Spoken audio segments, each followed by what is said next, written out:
శ్రీమతి నమః. భగవంతుడు భక్తి బంధాన్ని తప్ప ఇంకేం కోరుకోడు. నువ్వు ఎన్ని కోట్ల రూపాయలు ఇచ్చినా నీ దగ్గర భక్తి ఉందా లేదా, ప్రేమ ఉందా లేదా, అది మాత్రమే చూస్తాడు. నీ దగ్గర ఏమీ లేకపోయినా నువ్వు నమస్కారాన్ని సమర్పణ చేసిన అనుగ్రహం ఉంటుంది మన మీద.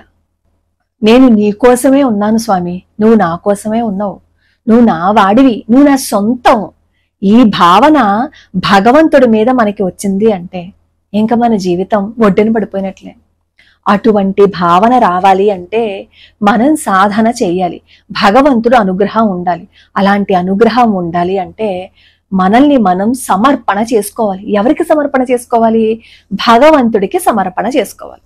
మనం ఎవరికి సమర్పణ చేసుకుంటున్నాం? ఏదైనా సరే మనుషులకి సమర్పణ చేస్తున్నాం.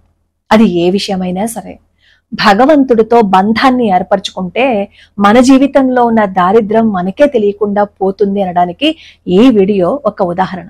ఈరోజు స్నేహితుల దినోత్సవం అని అందరూ చెప్తున్నారు కదా. సుధాముడు, కృష్ణుడు వీళ్ళిద్దరి కంటే గొప్ప స్నేహితులు ఉంటారా అని అనిపించింది. కృష్ణ పరమాత్మ తాను సేవ చేయటం మాత్రమే కాకుండా రుక్మిణీదేవి కూడా సేవ చేశారు ఈ సుధాముడికి. ఆయన జీవితం ఎంత ధన్యమైందో కదా. సుధాముడికి ఎంత గొప్పవారు అంటే ఎవరి మీద అనవసరంగా అరుపులు గాని కేకలు గాని ఇలాంటివేమి చేసేవారు కాదు. ఆయనకి దేని మీద కోరిక ఉండేది కాదు, దేని మీద ప్రేమ ఉండేది కాదు, దేని మీద కోరిక ఉండేది కాదు. ధర్మబద్ధమైన జీవితాన్ని గడిపేవారు. ఏది నాకు ఇది కావాలని ఆశ ఉండేది కాదు. ఆయన దగ్గర ఏదైనా లేకపోయినా ఇంకొకళ్ళని యాచించి ఇంకొకళ్ళని అడిగి తీసుకునే మనస్తత్వం కాదు. తన దగ్గర ఏది ఉందో దానితో తృప్తిగా ఆయన జీవితాన్ని సాగించేవారు. భగవంతుడికి మనం స్నేహితులు అవ్వాలి అంటే ఏ లక్షణాలైతే, ఏ క్వాలిటీస్ అయితే ఉండాలో ఆ లక్షణాలన్నీ సుధాముడిలో ఉన్నాయి. అందుకే కృష్ణ పరమాత్మకి ప్రియ నేస్తమయ్యాడు సుధాముడు. సరే, వీళ్ళిద్దరూ సాందీపని మహర్షి దగ్గర విద్యాభ్యాసం చేశారు కదా. తర్వాత ఏమో సుధాముడు విద్యాభ్యాసం అయిపోయిన తర్వాత వివాహం చేసుకున్నాడు, సంతానం కలిగింది. దానితో పాటుగా దారిద్ర్యం కూడా పెరిగిపోయింది. ఎన్ని మంచి లక్షణాలు ఉన్నా, ఇంకొకరిని బాధ పెట్టకపోయినా, తన పని తాను చూసుకుంటున్నా ఆయన్ని దారిద్ర్యం మాత్రం వదలలేదు. తన స్నేహితుడు ఈ స్థితిలో ఉన్నాడు అనే విషయం కృష్ణ పరమాత్మకి తెలియదా? తెలుసు. కానీ ఏదైతే కర్మని అనుభవించాలో అది సుధాముడు అనుభవించేయాలి. అలా అనుభవించేస్తే ఆయనకి మంచి రోజులు వస్తాయి. ఆ మంచి రోజుల్ని ప్రసాదిస్తాడు భగవంతుడు. సరే, ఎంత బాధల్లో ఉన్నా, ఎంత కష్టంలో ఉన్నా సరే ఆయన ఎవరిని యాచించలేదు. ఒక్క పైసా వస్తే చాలు ఎంతో సంతోషంగా దాన్ని స్వీకరించేవారు. అన్ని బాధల్లోనూ అన్ని కష్టాల్లో కూడా ముఖంలో ఎప్పుడు ఇంకొకరి మీద చిరాకు పడ్డం గాని, ఇంకొకరిని ఏడిపించడం కానీ, అయ్యబాబు నా జీవితం ఇంతే, నా జీవితంలో ఇన్ని కష్టాలు ఉన్నాయని చెప్పి ఎప్పుడు ఏడుస్తూ కూర్చోవడం కానీ చేసేవారు కాదు. ఎంత కష్టం వచ్చినా సరే ఆయన ముఖంలో సంతోషము, చిరునవ్వు అలానే ఉండేవి. భార్య వామాక్షి, ఆవిడ కూడా గొప్ప సాధ్వి. భర్త ఏ విధంగా అయితే ఉన్నారో భర్తను అనుసరించే భార్య. తన భర్త ఎవరిని ఏమీ అడగడం తెలిసి తాను కూడా అదే విధానాన్ని అవలంబించుకున్నారు. కానీ ఈ దారిద్ర్య బాధ అనేది ఒక్కొక్కసారి మనసుని పిండేస్తుంటుంది కదా. ఆ బాధని అనుభవిస్తున్నా భర్తని ఏ రోజు పల్లెత్తు మాట అనలేదు. ఒక్కోసారి పిల్లలు పాపం ఆకలి వేస్తే మంచినీళ్ళు తాగి కడుపు మంటని చల్లార్చుకునేవారు. ఇంకా మరీ ఆ ఆకలి తీవ్ర స్థాయికి వెళ్ళిపోతే ఆకులు తెచ్చుకుని వాళ్ళ అమ్మ దగ్గరకు వచ్చి, అమ్మా పట్టడన్నం పెట్టమ్మా, ఆకలేస్తోంది అంటే ఆ తల్లి గుండెల్లో గుణపాలు గుచ్చుకున్నట్లు బాధపడేది. ఆ బాధతో ఒకసారి సుధాముడి దగ్గరికి వచ్చి అడుగుతుంది, మేము ఎలా ఉన్నాము అనేది మీకు తెలుసు, మిమ్మల్ని నిందించటానికి నేను ఇక్కడికి రాలేదు, మా పరిస్థితి గురించి ఒక్కసారి మీరు ఆలోచించండి అని చెప్పి అడిగితే అప్పుడు భార్య అన్న మాటలకి సుధాముడు ఆలోచనలో పడతాడు. ఆ దారిద్ర్య బాధ నుంచి బయటపడడానికి మార్గం ఏం కనిపించలేదు సుధాముడికి. అప్పుడు భార్య అంటుంది, శ్రీకృష్ణుడు మీ స్నేహితుడు కదా, ఆయన భగవంతుడు కదా, మనం ఈ రోజు ఈ కష్టంలో ఉన్నాము అని ఆయనకి తెలియజేస్తే ఆయన అనుగ్రహం మన మీద ఉండదా?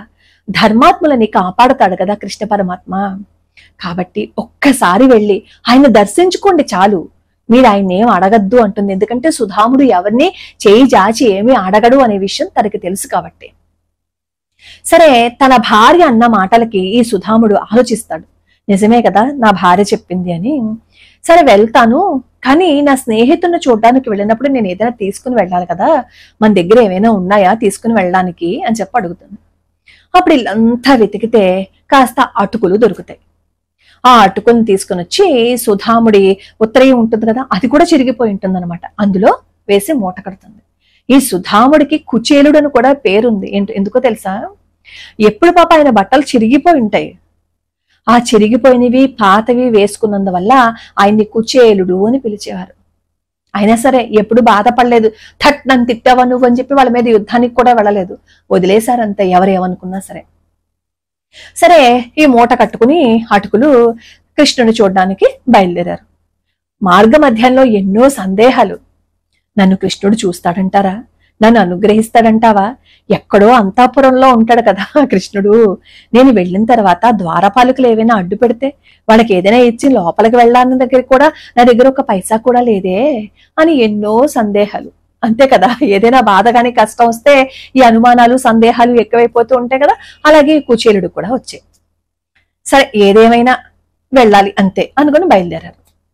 ఈ ద్వారకకి ప్రవేశించే లోపే అసలు ఆ భవనాలు ఎంత అందంగా ఎంత అద్భుతంగా కనిపిస్తున్నాయంటే, ఎంత వైభవంగా ఉన్నాడా నా చిన్ననాటి స్నేహితుడు అనుకుంటాడు మనసులో.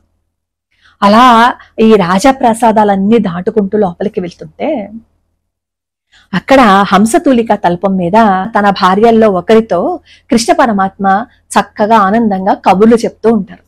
ఆ దృశ్యాన్ని చూసిన ఈ సుధాముడికి ఒళ్ళు పులకించిపోతుంది.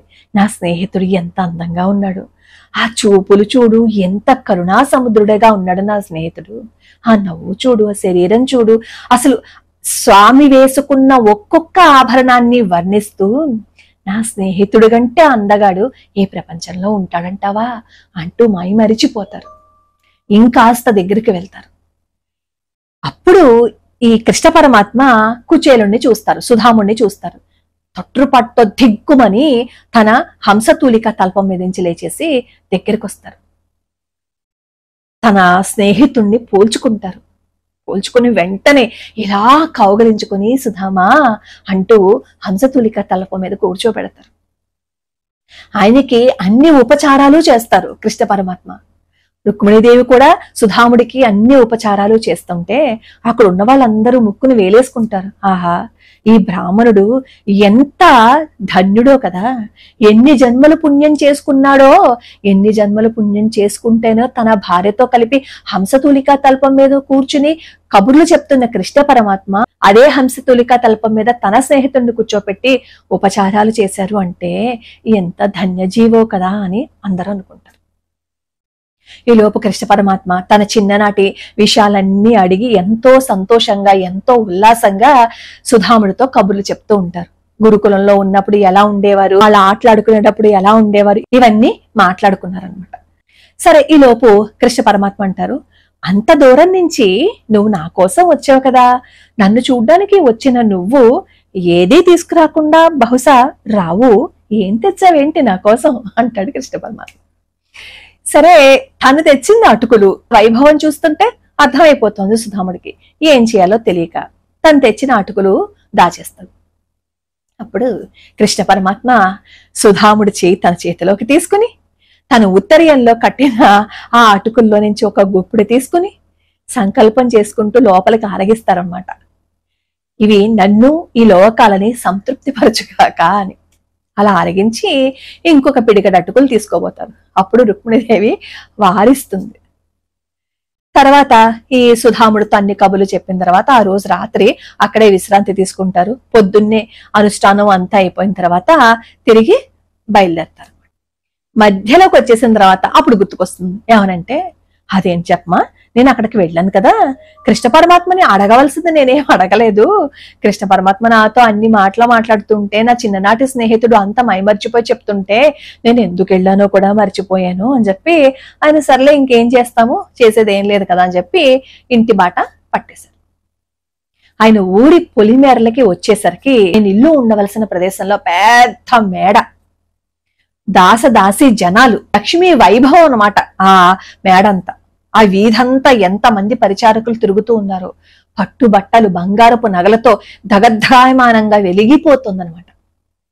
సుధాముడు వస్తున్నాడు. ఆయన్ని దేవతామూర్తుల్లా ఉండే స్త్రీమూర్తులు లోపలికి సాదరంగా ఆహ్వానించారు. అదంతా చూసి అప్పుడు అనుకుంటాడు సుధాముడు, నేను ఏదైతే అడగాలని వెళ్ళానో నా స్నేహితుడిని చూసి అడగలేకపోయాను, కానీ నేను ఎందుకు వెళ్ళాను అనేది నా స్నేహితుడు తెలుసుకున్నాడు. మనం ఈ దారిద్ర్యం నుంచి బయటపడాలి అంటే భగవంతుడి అనుగ్రహం ఉండాలి. భగవంతుడి అనుగ్రహం ఉండాలి అంటే మనకి సమర్పణ భావం ఉండాలి. ఆ సమర్పణ భావం ఉంటే మనం ఏమీ అడగకపోయినా ఆయనే ఇస్తాడు అని చెప్పి, అంత ఐశ్వర్యం వచ్చినా అంత వైభవం వచ్చినా తామరాకు మీద నీటి బొట్టులాగే ఉన్నాడు తప్ప ఆ విలాసాలు దేన్ని ఈ సుధాముడు అనుభవించలేదు. కృష్ణ పరమాత్మ ధ్యానంలోనే ధ్యాసలోనే గడిపారు. చివరికి కృష్ణ పరమాత్మని చేరుకున్నారు. ఇది విన్నప్పుడు మనకి కొన్ని విషయాలు అర్థం కావాలి.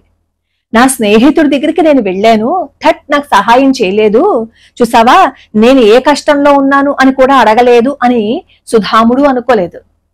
అయ్యో నా స్నేహితుడు పాత బట్టలతోటి చిరిగిపోయిన బట్టలతోటి వచ్చాడు, నా స్నేహితుడిని నేను పలకరించడం ఏంటి అని కృష్ణ పరమాత్మ కూడా అనుకోలేదు.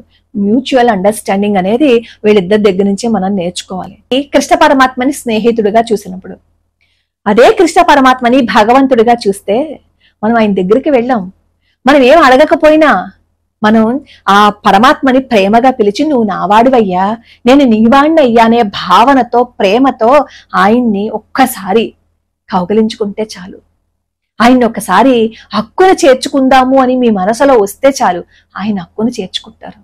అప్పుడు ఆయన అనుగ్రహం ఉంటుందనే విషయం మనకి కుచేలుడు కథ చదివితే తెలుస్తుంది కదా. ఈ సమర్పణ భావం మన దగ్గర ఉంటే నీ దగ్గర ఎప్పుడు ఎన్ని కష్టాలు వచ్చినా అవి ఇలా గాలిలో తేలిపోతాయి. ఆ సమర్పణ భావమే మన దగ్గర ఉండట్లేదు కాబట్టే అన్ని చేసి విసిగిపోయాము అంటాం. ఈ సుధాముడు అనుభవించిన కష్టాలు మామూలువేం కావు. అన్ని కష్టాలు వచ్చినా నవ్వుతూ భగవత్ నింద చేయకుండా శరణాగతి చేశాడు, ధర్మాన్ని తప్పలేదు కాబట్టే కృష్ణ పరమాత్మ అనుగ్రహించాడు. ఇది మనం తెలుసుకోవాల్సింది. మనం కూడా ఈ విధంగా ఉంటే సుధాముణ్ణి ఏ విధంగా కృష్ణ పరమాత్మ అనుగ్రహించాడో మనల్ని అనుగ్రహించడంటారా చెప్పండి. కన్నయ్య పాదాలు పట్టుకోవాలే గాని మన కోసం వచ్చి సేవ చేసేస్తాడు. అలా ఎంతమంది భక్తుల కోసం ఈ కలియుగంలో కూడా వచ్చి సేవ చేసిన సంఘటనలు ఎన్ని ఉన్నాయో చంద్రభాగా తరంగాలు చదివితే కన్నయ్య వచ్చి ఎంత ప్రేమగా సేవ చేశాడు అనేది మనకు అర్థమైపోతుంది. ఆ ప్రేమని పెంచుకుందాం, ద్వేషాన్ని పక్కన పెట్టి. కృష్ణ పరమాత్మని ఆరాధించటము అంటే అందరిలోనూ కృష్ణుణ్ణి చూడటం. నువ్వు అందరిలోనూ కృష్ణుణ్ణి చూస్తే ఈ సుధాముడిలాగే అందరిలోనూ ప్రేమనే చూస్తావు, ఎవరిని బాధ పెట్టవు. లోకా సమస్తా సుఖినో భవంతు, సర్వే జనా సుఖినో భవంతు.